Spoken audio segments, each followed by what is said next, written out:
Dan diajari, kalau nggak bisa, kirim konsultan seperti John Perkins dan sejenisnya. Lalu ada satu pertanyaan, bagaimana kami membayar hutang kami kalau begitu? Mereka bilang, you punya 200 juta rakyat, pajaki rakyat kalian. Pajaki rakyat kalian. Kalian punya pala, punya cengkeh, habisi hutang kalian.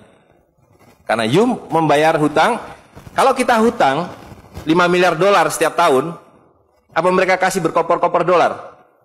Apa yang mereka kasih ke kita?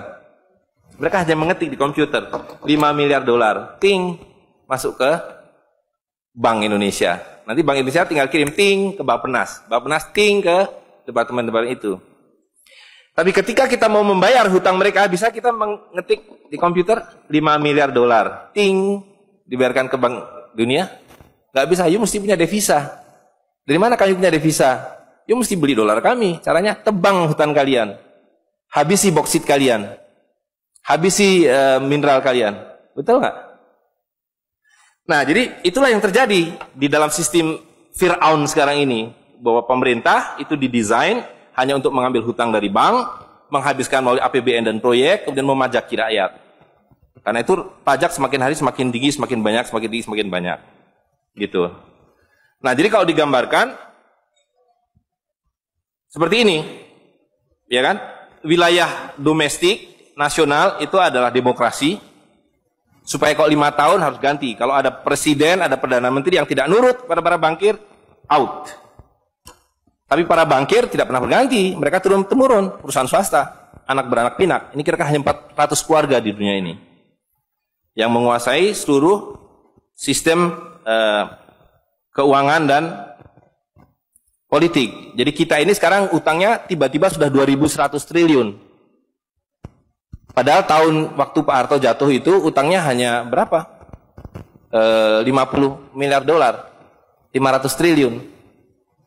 Sekarang sudah 2.000 triliun. Dan begitu kurs dolar berubah, utang kita nambah. Gitu. Dan BI tidak pernah memenuhi janjinya. Karena tugas pokok BI adalah menjaga stabilitas kurs. Tidak pernah bisa. Dan tidak akan pernah bisa. Apapun yang dilakukan, karena memang tidak ada nilainya. Gitu. Nah, jadi sebagai penutup, maka apa yang harus kita lakukan adalah membalik seperti yang mereka dulu lakukan. Yang mereka dulu lakukan adalah mengambil emas dan perak dari orang tua kita. Mereka lebur menjadi batangan, dia simpan di berangkas, dan kepada kita dikasih toilet paper ini, kata Mahathir Muhammad. Maka yang harus kita lakukan sekarang sebelum ini jadi apa? Oncom. Lebih berharga oncom. Tukarkanlah menjadi emas dan perak, menjadi dinar dan dirham, dan kemudian gunakan untuk muamalah. Karena Nabi sudah mengatakan akan datang satu zaman di mana semua yang kamu miliki tidak ada harganya, kehabisan nilai, kecuali dinar dan dirham, kecuali emas dan perak. Jadi kalau dilihat, ya dolar dalam dinar atau dinar dalam dolar dalam 10 tahun terakhir 2004 itu cuma 54 dolar. Hari ini sudah di atas 250 dolar. Dan lihat, menipunya uang kertas ya. Kalau kita pakai untuk menyimpan naik haji, kalau Anda menabung dolar, maka tiap tahun naik. Saya sudah hitung ini, dan ini valid sekali. Naik setiap tahun itu 3,5%. Kalau Anda menyimpan rupiah, setiap tahun naik 5%, nggak nyampe-nyampe. Tapi kalau Anda menyimpan dinar, maka dia akan turun 8% setahun. Jadi tahun 2000 naik haji butuh uang 21 juta rupiah. Kalau dinar butuh 71 dinar. Tapi hari ini, kalau mau naik haji butuh hampir 40 juta rupiah. Dengan dinar, cukup dengan 16 dinar. Jadi dulu kalau punya rupiah naik haji satu orang, sekarang sampai Dubai suruh pulang. Nggak cukup uangnya. Tapi dengan dinar dulu naik haji satu orang, sekarang bisa naik haji 4 orang. Dengan kata lain, kalau Bapak Ibu sekalian serahkan cengkeh Bapak Ibu sekalian dan menerima uang kertas, Anda 4 kali miskin. Detik itu juga dalam konteks ini. Maka serahkanlah cengkeh dan katakan, saya mau serahkan cengkeh, bayar kami dengan dinar. Bayar kami dengan dirham. Saya serahkan pala kami, bayar kami dengan emas dan perak. Saya tidak mau uang palsu ini, uang-uangan ini. Saya mau uang yang sebenarnya, uang dari Rasul SAW. Ya, gitu. Dan harga minyak ini palsu semua. Dibilang minyak naik, turun naik, tidak ada yang minyak naik. Kalau dengan dolar dia naik terus, tapi dengan dinar dia flat. Sekali lagi, bahwa sumber daya alam itu terbatas, maka alat tukar pun harus terbatas. Jadi ketika kita menggunakan kertas, ini digelembungkan. Tapi ketika Anda menggunakan emas dan perak, ini sama.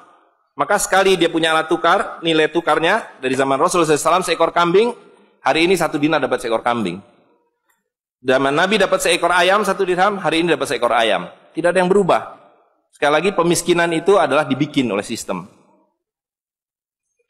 Dan tadi sudah disampaikan bahwa dari tahun ke tahun, di dalam slide yang sebelumnya dalam penjelasan itu, bahwa dinar dan dirham itu selalu dicetak oleh para sultan. Jadi lihat, ketika para sultan berkuasa, para sultan berikan emas dan perak pada rakyat. Para sultan kemudian disingkirkan, diganti oleh para bankir, emas dan perak mereka ambil, diberikan kertas. Itu yang terjadi dari abad ke-19. Maka alhamdulillah pada hari ini kita melihat bahwa kesultanan sudah kembali dengan dinar dan dirham.